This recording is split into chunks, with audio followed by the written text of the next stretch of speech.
साथियों नमस्कार, स्वागत है आप सभी का आपके अपने चैनल पर। मैं रत्नेश पांडे। बिहार में विधानसभा चुनाव से ठीक पहले कई आयोगों का गठन किया जा रहा है और भारतीय जनता पार्टी के सबसे बड़े यादव चेहरा को नागरिक परिषद का सदस्य बनाया गया है। बच्चा यादव हमारे साथ मौजूद हैं। भारतीय जनता पार्टी ने इन पर भरोसा किया क्योंकि ये भारतीय जनता पार्टी के एक कर्मठ, आपको कहें कि सबसे पुराने यादव नेताओं में से एक हैं, जिन्होंने भारतीय जनता पार्टी के लिए बहुत सारे चीजों पर काम किया है संगठन के अंदर। और इसी को देखते हुए भारतीय जनता पार्टी ने नागरिक परिषद का सदस्य बनाया है। इन्हें चुनाव भी लड़ाया जाएगा, बिहार में विधानसभा का चुनाव भी इनको लड़ना है। भारतीय जनता पार्टी ने भरोसा किया और बड़े मजबूती के साथ ये काम करेंगे। सर का स्वागत है। सर, हमारे चैनल पर आपका बहुत बहुत स्वागत है। आपके चैनल को भी स्वागत करते हैं। सर, सबसे पहले तो आपको बहुत बहुत बधाई। नागरिक परिषद का सदस्य आपको बनाया गया है। भारतीय जनता पार्टी ने यहाँ पर भरोसा किया, आप डिजर्व भी करते हैं इस पद के लिए। सबसे पहला सवाल ये है कि नागरिक परिषद का सदस्य बनने के बाद क्या कहिएगा भारतीय जनता पार्टी को, बिहार के मुख्यमंत्री नीतीश कुमार को? कोटि कोटि नमन भारतीय जनता पार्टी के शीर्ष नेताओं को, भारतीय जनता पार्टी के लोगों को, जो इतनी बड़ी जिम्मेवारी हमें दी है। बाखूबी इस जिम्मेवारी को हम निभाएंगे और पार्टी के लिए सदा काम करते रहेंगे, एक सिपाही बनकर। सर, यादव पर भरोसा भारतीय जनता पार्टी ने किया, हालांकि पहले से भी भारतीय जनता पार्टी करती रही है। क्या यादव वोट बैंक इससे भारतीय जनता पार्टी के पक्ष में आएगा? ये एक भरोसा जो बीजेपी ने किया है। 25% पहले टूट गया है, 10-15% और ज्यादा टूटेंगे और आने वाले समय में सरकार बनेगी। जदयू भाजपा डिसीजन लेंगे क्या करना है, निश्चित ही सरकार अपनी बनेगी और सरकार बनेगा और सारा देश देखेगा बिहार में सरकार बनेगी।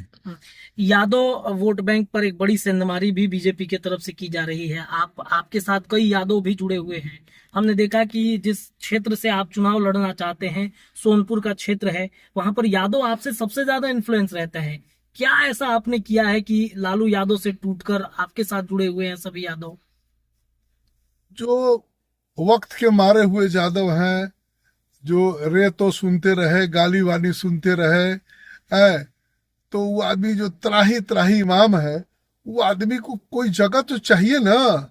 जो ऐसा संस्था चाहिए बिहार का और ऐसा पार्टी चाहिए जिसमें जा करके चैन महसूस करे आदमी। गरीबी से जूझ रहा है लोग, उसको दियारा का क्षेत्र है, कौन सुनने आता है यहाँ? कोई सुनने आता है? कोई नहीं सुनता है। लालू जी के आते हैं तो गेट पर से लोग भगा देता है, कहता है चलो चलो, ये कौन है रे, कहाँ से आया है रे? अरे अजीब हालत है, आपसे आया कुछ काम करने के लिए, आप उसको गाली देके भगा रहे हैं। तो गाली देते देते तो आप खुद गाली सुनने के पात्र बन गए। इसलिए अब जनता इनसे मोह भंग हो चुका है और इनके साथ अब जनता नहीं है, टूट रहा है, बहुत ज्यादा टूट गया है और ज्यादा टूटने का कारण स्वयं है। ये लालू यादव का गढ़ रहा है, वहां पर हमेशा लालू यादव के परिवार के कोई ना कोई लड़ते रहे हैं। अब तो सर आपको सदस्य बना दिया गया है, तो चुनाव आप लड़िएगा कि पहले तो खूब दावेदारी आपने की, अब चूंकि सदस्य बनाया गया है तो चुनाव आप लड़ेंगे या फिर अब लड़ेंगे? पार्टी समय आने के बाद जो डिसीजन लेगी चुनाव के टाइम में, वो हमको मान्य होगा, हम पार्टी के साथ हैं। लेकिन ये एक मिथ है कि भाई ये लोगों को सदस्य बना दिया जा रहा है आयोग में, तो उनका टिकट लगभग कट गया। ऐसा कुछ नहीं, ऐसा कुछ नहीं है। ऐसा कुछ नहीं है। अब हमारे ऐसे आदमी को नहीं लड़ाएंगे तो कहाँ लड़ाएंगे? तो पार्टी की जिम्मेवारी पार्टी समझे। हम तो पार्टी के शीर्ष नेता नहीं है। शीर्ष नेताओं का जो चयन होगा वो हमें मान्य है। तो चुनाव लड़ना है, ये तय है। चुनाव लड़ना है तो क्या इस ये पद पर रहते पार्टी समझे हमें लड़ाएगी कि नहीं लड़ाएगी, पार्टी समझे। हम अपने तो डिसीजन नहीं ले पाएंगे ना। बीजेपी में ये सब जो है बहुत डिसिप्लिन वाली पार्टी है। ये आरजेडी नहीं है, घर की पार्टी नहीं है, वन मन शो नहीं है कि जो हम कहेंगे वो करेंगे। बीजेपी में शीर्ष नेता सभी लोग मिल करके और सारे लोग डिसीजन लेते हैं कि क्या करना है नहीं करना है, समझे कि नहीं। इसलिए हम उतना अंदर नहीं जाना चाहते हैं। हम सिर्फ यही कहना चाहते हैं कि पार्टी अगर हमको चुनाव लड़ाएगी तो हम 50,000 वोट से जीत के हम दिखाएंगे। 50,000 वोट? हाँ, 50,000 वोट से जीता के लाएंगे पार्टी को।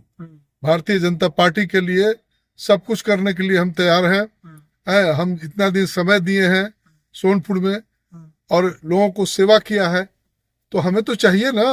बिल्कुल। तो ये मतलब लालू यादव के गढ़ में भारतीय जनता पार्टी का एक यादव नेता लड़ेगा चुनाव, वोट मिलेगा उनको 50,000 के, आप दावे मतलब कह रहे हैं कि 50,000 मिलेगा आपको। क्या बात है। इसके पहले विनय कुमार सिंह 37,000 वोट से जीते थे, जिसमें 2010 में मेरी पत्नी राघोपुर से लड़ी थी जी। है। और जो राघोपुर में बाजा बजा करके आई है राबड़ी देवी को, तो मेरी पत्नी वो हाल कर दिया राबड़ी देवी के साथ, तो मैं यहाँ छोड़ दूंगा क्या? मैं भी लड़ूंगा। मेरा ये गांव है, मेरा गांव है, मेरा घर है, मेरा सारा संप्रदाय है वहाँ है, तो मैं अपना वहाँ जानता हूँ ना कि मेरी औकात क्या है जी। अच्छा, एक अंतिम प्रश्न है कि आयोग को लेकर के जो चर्चा चल रही है, तेजस्वी यादव खूब हमला कर रहे हैं कि दामाद आयोग बना दीजिए, अपने करीबी लोगों को उसमें सेट कर दिया जा रहा है, इस पर आपकी क्या प्रतिक्रिया होगी? तेजस्वी जी को ये शोभा देता है ये बात करते हुए, या लालू जी को ये शोभा देता है ये बात? अपने ही परिवार में देख ले तो दूसरे को क्या ये सब बात इतना माने बहुत शर्म की बात है। ये किसी पर उंगली उठाने से पहले अपने को तो देखें, अपने तो झांकें कि इनके यहाँ क्या स्थिति है? किसी को हरियाणा से बुला के आप बना दे रहे हैं। बिहार में लोग नहीं है क्या? बिहार में लोग नहीं है। आज यादव का नेता वो है कहाँ? मनोज झा तो फलना है, तो चिलना है, ये है वो है। अरे बिहार में और यादव लोग नहीं था। ये सब गलत बात है ये सब। अच्छा, हमने देखा कि अपने कोर वोट बैंक को तेजस्वी यादव छोड़ रहे हैं, कुशवाहा नेताओं को अपने पार्टी में शामिल करा रहे हैं। आप लोग के एनडीए में सेंधमारी कर रहे थे। जो जिसको कोई जगह नहीं मिला है वही जाकर के आरजेडी में ज्वाइन किया है कुशवाहा। बढ़िया, कुशवाहा तो हमारे पार्टी में है, जदयू में है, तो कोई फर्क नहीं पड़ने वाला। ना कोई फर्क नहीं पड़ने वाला है। ये 100% न्यूसेंस हो रहा है, इससे कोई फर्क नहीं पड़ता है बीजेपी को। बीजेपी जो है जीतेगी और अच्छा वोट से जीतेगी, और सबसे ज्यादा इस बार जो है चुनाव में विजयी हासिल होगा। चलिए सर, बहुत बहुत शुक्रिया बातचीत करने के लिए। तो बच्चा यादव हमारे साथ मौजूद थे, नगर परिषद माफ कीजिएगा नागरिक परिषद के सदस्य बनाए गए हैं, और इनकी ये दावेदारी है कि सोनपुर चूंकि इनका गृह क्षेत्र है और वहां से ये चुनाव लड़ेंगे, भारतीय जनता पार्टी इनको टिकट देगी। चुनाव के वक्त में क्या होता है क्या नहीं होता ये देखना बड़ा दिलचस्प होगा, लेकिन दावेदारी तो है कोई भी परिषद के सदस्य बने, लेकिन चुनाव लड़ना है, जनता की सेवा करनी है। और वो यादव जो लालू प्रसाद यादव से हमेशा ठगे जाते रहे हैं, उनके लिए इन्होंने बहुत काम भी किया अपने क्षेत्र में। हम उस क्षेत्र में घूमते हैं तो ऐसा पता चलता है कि यादव कितने ज्यादा खासतौर पे भारतीय जनता पार्टी के साथ जुड़े हुए हैं। फिलहाल इस खबर के लिए इतना ही। जुड़े रहिए, अपडेट आपको लगातार मिलेगा। बहुत बहुत शुक्रिया।